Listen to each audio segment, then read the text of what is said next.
I should have done that lighter considering this is a very old box, but hey, welcome back to my channel. And welcome to the first episode of Fangtober Throwback. It's a series I'm going to be doing every week in the month of October where we're going to be opening an older ancient relic. And no, I'm not just saying that because this is Cleo, she's already ancient enough. Rude. But But I have a few monster high dolls that have had new in box for a few years now, and their boxes are questionable. And I want to free them. I thought it'd be fun to do this little series in October. We could get like a glimpse of the old days of Monster High. Thus, Fangtober Throwback was born. I got this Cleo in 2021 for $30, a new in box. And this was during the pandemic where everyone was buying up anything Monster High related. And I want her to join the other Dawn of the Dance dolls that I have. I still need to get Laguna and Gulia. Laguna's on my priority list though. Gulia's kind of whatever. But now we're gonna see what this doll was giving 15 years ago because she was released in 2010. This was the second Monster High line that ever came out. So this is the oldest Monster High style box I've ever opened in my entirety of collecting Monster High dolls. Because I started collecting Monster High in 2014 officially, so I never got to experience this box style in its entirety. Now, the pre-productions that came out are kind of very close to that, but this is an official box. Let me have my moment. Even though the box is completely warped all over, and there's like this weird dent in the plastic on the top. Was considering buying this doll just out of box and then having the new in box one stay as is, but again, this box barely stands on its own. I'm actually having to hold it with my other hand to keep it up.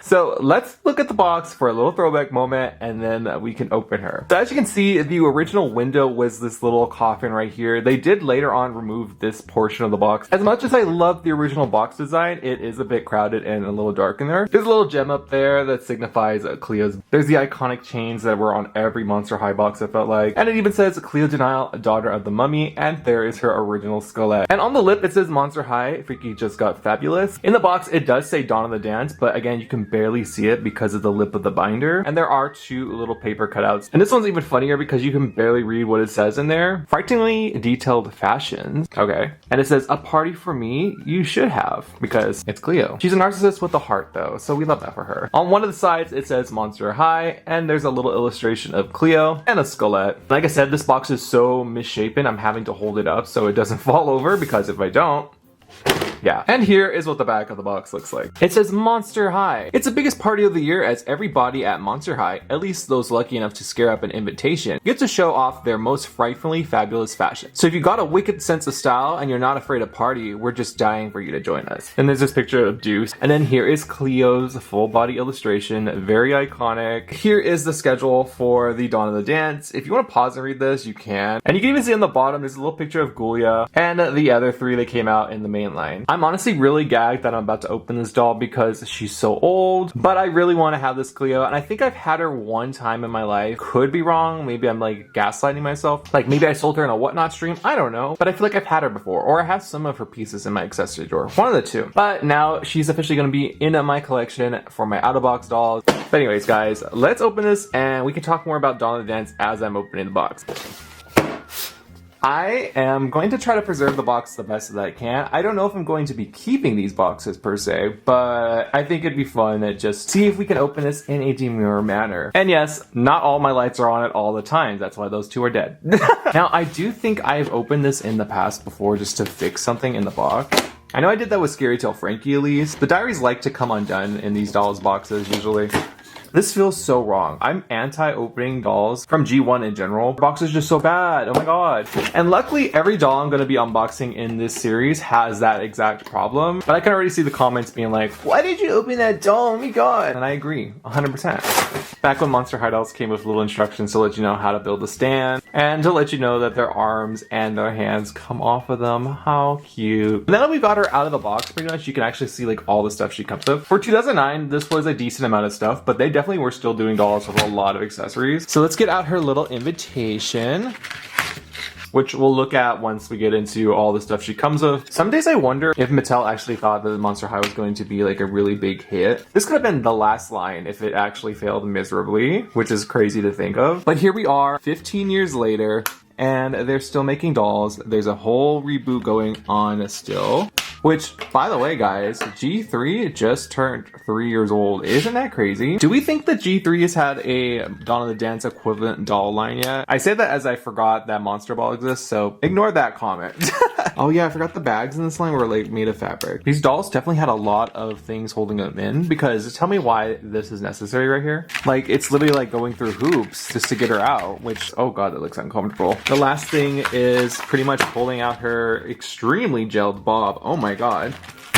Period. Oh my god. Look at that glue seepage right there. Ew, I hate that. I'm not sure if you guys can see this right here, but it's brown and it's still sticky, and I do not like that at all. I can't believe I'm holding this doll in my hands, and yes, her waist is a super duper loose, so I'm gonna probably have to do something about that, or forget it's like that. She will be on a stand, so it might not be that bad actually after all. Before we get into looking at Cleo, I'm gonna show you all the stuff that she came with. Firstly, we got a Monster High doll stand, because every deluxe Monster High doll had one of these. She also came with the iconic Monster High hairbrush. And I mean, nothing's gonna be done here because it's hard as a rock. Next, we get Cleo's pyramid bag, and it doesn't look like a pyramid at all. Then we have Cleo's sidekick. It has the little keyboard like that, and it does close and open. These are my favorite Monster High eye coffins that they ever made. Instead of a diary with this line, you got these 3 cardboard cutouts, 2 of them being little pictures. The first one is very iconic. There's definitely a puzzle out there that has this image on it. And then here's just a picture of Cleo, Deuce, and Gulia. Next, we have the invitation that says,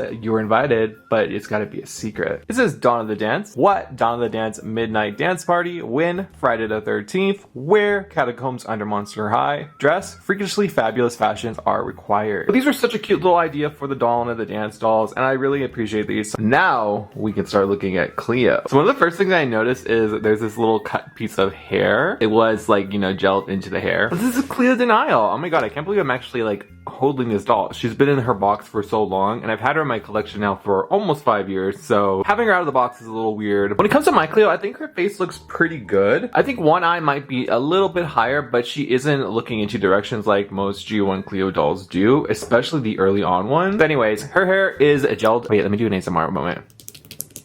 But it's Cleo's signature color, which is a very, very dark brown with some lighter brown highlight and some teal tinsel. And because her hair is basically a helmet, and it's been a helmet for her for 15 years, we can't really see her earrings. But I'm going to put them on the screen here. But she does have a really pretty screening. She has purple eyeshadow. She has a dark purple lipstick. She has a chrome bronze necklace on. It is being held on by an elastic that is about to pop because it's 15 years old. So I'm probably going to remove that because I don't want that dry rotting into the joint. She only has one bracelet on her doll, and it is this gold little cuff, and it is chrome. This doll is, oh my god, she's so loose. Frankie could relate. Anyways, this is the dress that Cleo comes with, and it is very of the time, but it basically has the mummy wrapping that was on the box. It's teal and a very vibrant yellow. It has a teal hem right here that leads into a disconnect that has another mummy wrap sleeve for Cleo, and another little teal strap that kind of works as a ring, but it's made of fabric because Cleo needs mummy wraps to survive,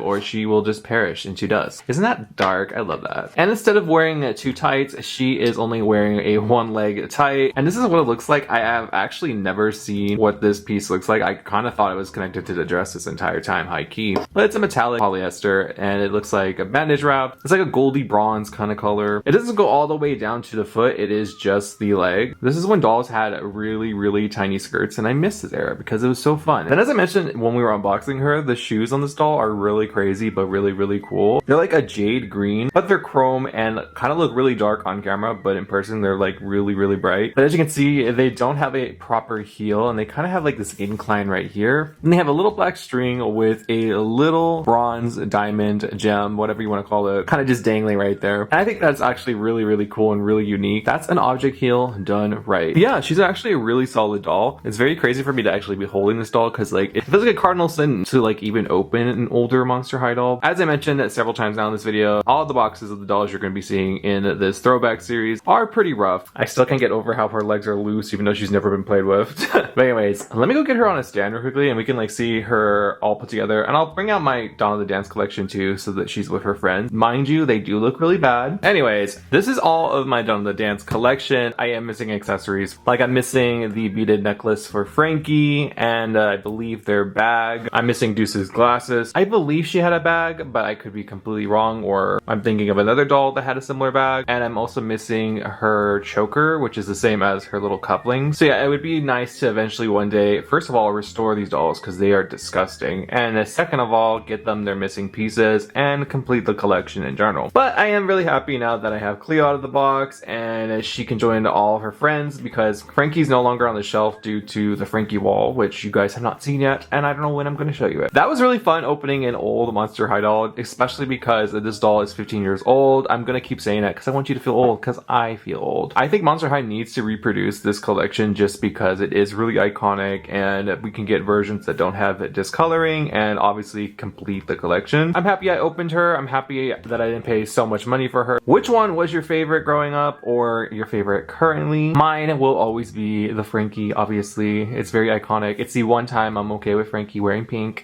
Make sure to come back next Wednesday for the next episode of Fangtober Throwback, because you don't know who it's going to be. But if you like the series or if you like my content, make sure to subscribe down below. Hit the bell notification so you're notified every time I post a video. Make sure to like the video, comment down below. There's also a question of the video that's pinned in the comment section below that you can answer something there. If you aren't following me on my other social media platforms, it's at ZombieXCorn. And guys, I will see you in the next video. But until then, bye!